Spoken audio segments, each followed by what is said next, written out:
नमस्कार दोस्तों, मेरा नाम है वरद विजय चव्हाण और मैं आप सभी का स्वागत कर रहा हूं। दोस्तों, अमिश त्रिपाठी सर का ये बुक कलेक्शन आपके सामने हाजिर है। शिवा ट्रिलॉजी का तीनों किताबों का हमने रिव्यू किया हुआ है, जिसमें the immortals of Meluha, the secret of the Nagas और द ओथ ऑफ वायुपुत्रास, ये तीनों किताबें हमने पढ़ ली है। उसके बाद हमने Suhel Dev, the greatest warrior of India, उसका भी हमने रिव्यू किया हुआ है। और फाइनली मैंने अभी शुरू की थी रामचंद्र सीरीज। इन किताबों को पढ़ना, 4 किताबें हैं इस बॉक्स सेट में। सबसे पहले जो इसका पार्ट है वो है प्रभु श्री राम के ऊपर, जिसका नाम है राम द सियोन ऑफ इक्ष्वाकु। और आज के इस वीडियो में हम बात करेंगे इस बॉक्स सेट के दूसरे किताब के बारे में, जिस किताब का नाम है, जिस वॉल्यूम का नाम है Sita the warrior of Mithila. सबसे पहले देखते हैं इस बॉक्स सेट की अनबॉक्सिंग। अमेज़ॉन का सेल चालू था, तब मैंने इस बॉक्स सेट को मंगाया था। कुछ 920 रुपये में मुझे पूरा बॉक्स सेट मिला था। फ़िलहाल बात करते हैं Sita the warrior of Mithila के बारे में। ये टोटल पेजेस है 361। बेस्ट सेलर रैंक में इसका रैंक है 3443 इन बुक्स। 8 रैंक है इन हिस्टोरिकल फैंटेसी में, 17th रैंक है इन कंटेम्प्रेरी फैंटेसी में और 20th रैंक है एपिक फैंटेसी में। ओवरऑल किताब का वज़न है 500 ग्राम। आप देख सकते हो कि अच्छी तरीके से अमेज़ॉन ने प्रोडक्ट डिलीवर किया है। किसी भी प्रकार का कोई स्क्रैच ना बॉक्स सेट पे था, ना इन 4 किताबों पे था, और एक भी पेज मिसिंग नहीं था, ना भी कोई मिसप्रिंट था। So big thumbs up to publisher and Amazon. अब आते हैं हमारे रिव्यू पे।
दोस्तों, ये किताब मेरी पढ़ के हो चुकी है, वॉल्यूम 2 पढ़ के हो चुकी है। और जैसे मैंने वॉल्यूम 1 में कहा था, ठीक उसी प्रकार से एक रामायण का अलग ही वर्जन हमें इन किताबों के जरिए पढ़ने मिलता है। नॉर्मली हम 90s के किड हैं। हमारे बचपन में रामायण एक सीरियल काफी लोकप्रिय हुई थी, और साथ ही में एक एनिमेटेड मूवी थी लेजेंड ऑफ प्रिंस राम। तो मैंने वो ज्यादा देखी थी एनिमेटेड मूवी। तो उसमें तो कहानी की शुरुआत यही से होती है कि किस प्रकार से दशरथ जी कैकेयी जी के प्रेशर में आकर किस प्रकार से प्रभु श्री राम को वनवास में भेजने का डिसाइड करते हैं। लेकिन इस वॉल्यूम 1 में जब मैं पढ़ता हूं, तब वॉल्यूम 1 में एक तो इस वॉल्यूम 1 की शुरुआत ही वहीं से होती है जहां से प्रभु श्री राम का जन्म हुआ था। उसके बाद से उनकी अपब्रिंगिंग, और एंड में किस प्रकार से प्रभु श्री राम क्यों वनवास खुद जाना चाहते थे, उसका एक डिटेल हमें एक्सप्लेनेशन इस पार्ट 1 में मिलता है। पार्ट 2 की शुरुआत वहीं से होती है जहां पे पार्ट 1 की शुरुआत हुई थी। पार्ट 2 की शुरुआत होती है कि प्रभु श्री राम और लक्ष्मण जी हंटिंग के लिए गए हैं, और पुष्पक विमान आता है सीता जी का हरण करने के लिए।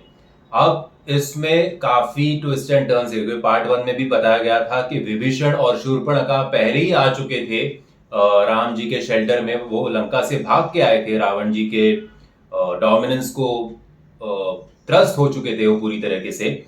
और किस प्रकार से एक्सीडेंटली लक्ष्मण जी की वजह से किस तरह से एक्सीडेंटली शूर्पणखा की नाक कट गई, और शूर्पणखा किस प्रकार सीता जी पे जानलेवा हमला कर दिया, जिसकी वजह से लक्ष्मण जी को वो कदम उठाने पड़े थे।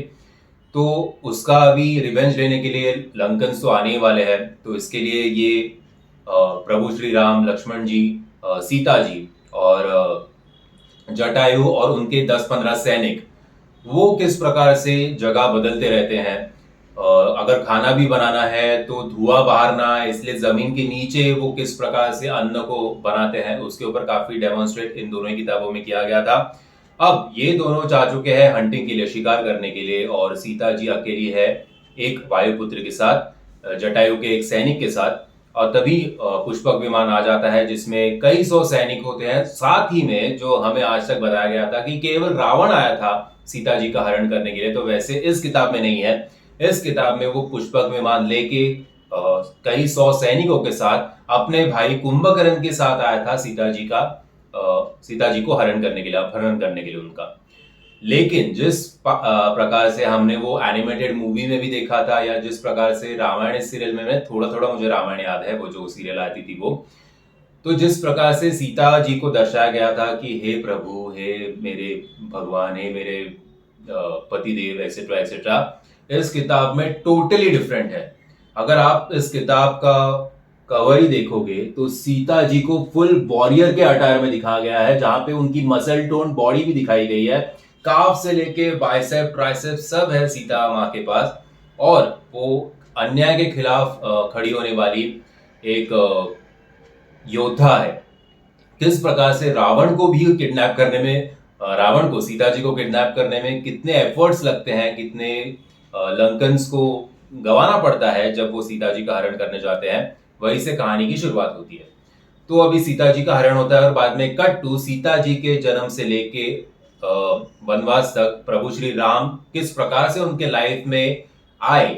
अब वो आए, या इसमें और एक ट्विस्ट है कि सीता जी ने और हनुमान जी पहले से ही सीता जी के संपर्क में थे उनके एक दोस्त के जरिए। तो किस प्रकार से प्रभु श्री राम जी को मिथिला प्लान करके लाया जाता है, ना केवल सीता जी या हनुमान जी द्वारा, लेकिन इनके गुरु विश्वामित्र जी द्वारा। और जब सीता जी को पहले ही समझ में आता है कि होगी अभी राम जी आने वाले हैं स्वयंवर के लिए, तो वो किस प्रकार से चाहती है कि प्रभु श्री राम ही उनके पति हो, और वो क्यों, उसके ऊपर भी काफी डिटेल में और काफी इंटरेस्टिंग कहानी इस किताब में है। और वो कहानी है कि इनके गुरु, सीता जी के गुरु विश्वामित्र ढूंढ रहे हैं अगला विष्णु कौन बनेंगे। तो वो उनके नजर में होते हैं, विश्वामित्र की नजर में, कि अगले विष्णु होंगे सीता। लेकिन जो अयोध्या के गुरु होते हैं, वशिष्ठ जिनका नाम होता है, जो प्रभु श्री राम जी के, भरत जी के, लक्ष्मण जी के, शत्रुघ्न जी के गुरु होते हैं, उनके नजर में अगला विष्णु होता है प्रभु श्री राम। अब सीता जी को लगता है कि मैं शायद अकेला ये सब हैंडल नहीं कर पाऊंगी, मुझे एक पार्टनर चाहिए।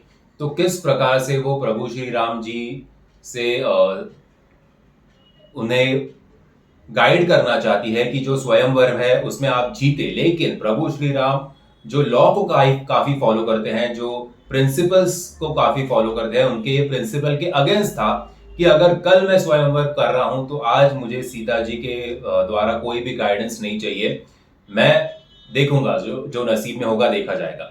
फिर स्वयंवर के दौरान भी रावण किस प्रकार से मिथिला आता है, क्यों आता है, एक ट्रेटर होता है, उस ट्रेटर की वजह से वो मिथिला आता है। और फिर ये पार्ट इन दोनों किताबों में कॉमन था, एक विभीषण का पार्ट, शूर्पणखा का पार्ट, थोड़ा एडिशनल कुछ डायलॉग्स यहाँ के वहां होंगे, और स्वयंवर का पार्ट जिसमें रावण आता है और वो चाहता है कि उसका स्वयंवर हो। पहले एग्जाम में वो जो एग्जाम था वो पास करे, लेकिन विश्वामित्र के द्वारा किस प्रकार से उसका अहंकार दुखाया जाता है, और उस अहंकार में आकर किस प्रकार से रावण मिथिला पे अटैक करता है, वो पार्ट इन दोनों में कॉमन है। फिर प्रभु श्री राम क्यों वनवास जाना चाहते थे, उसे जानने के लिए इस किताब को जरूर पढ़ना। और बाद में वनवास भुगतने के बाद हार्डली 1 साल बचा है अभी 14 साल होने के लिए, उसमें भी सीता मैया किस प्रकार से राम जी को डिफेंड करती है। वो यही चाहती है कि जिस हालात में, जिस फिजिकल कंडीशन में प्रभु श्री राम जी अयोध्या छोड़ के जंगल में आए थे वनवास खत्म होने के बाद, ठीक उसी प्रकार से वो वापस अयोध्या जाए और अयोध्या की राजगद्दी संभाले। तो उसके लिए सीता जी किस प्रकार से सोमरस की व्यवस्था करती है वो भी पार्ट काफी इंटरेस्टिंग था। और एंड में भी जब वो पुष्पक विमान में होती है तभी भी कुंभकर्ण को या रावण को किस प्रकार से वो छठी का दूध याद दिलाती है कि उन दोनों को भी समझ में आता है कि ये साधारण प्रिंसेस नहीं है, ये कुछ अलग है। और इस कहानी के इस किताब के आखिर के लाइन में एक बहुत बड़ा ट्विस्ट है। तो वो ट्विस्ट क्या है जानने के लिए इस किताब को जरूर पढ़ना। सो मेरी तरफ से जो मैंने पार्ट 1 राम जी का जो इतना एंजॉय किया था, उससे थोड़ा कम मैंने सीता जी का ये वॉल्यूम एंजॉय किया। क्यों? क्योंकि इसमें इतने इवेंट्स नहीं थे जितने इवेंट्स सिचुएशंस इस किताब में थे, वॉल्यूम 1 में थे। इसमें फिलॉसफी ज्यादा है, खास करके कास्ट सिस्टम के बारे में सीता जी का जो कहना था वो भी काफी ब्यूटीफुल था। मैं एक्चुअली वो कहना चाहता हूं, लेकिन मैं आपको रिक्वेस्ट करूंगा कि वो सब जानने के लिए इस किताब को जरूर पढ़ना। अब पार्ट 3 है रावण पे, द एनिमी ऑफ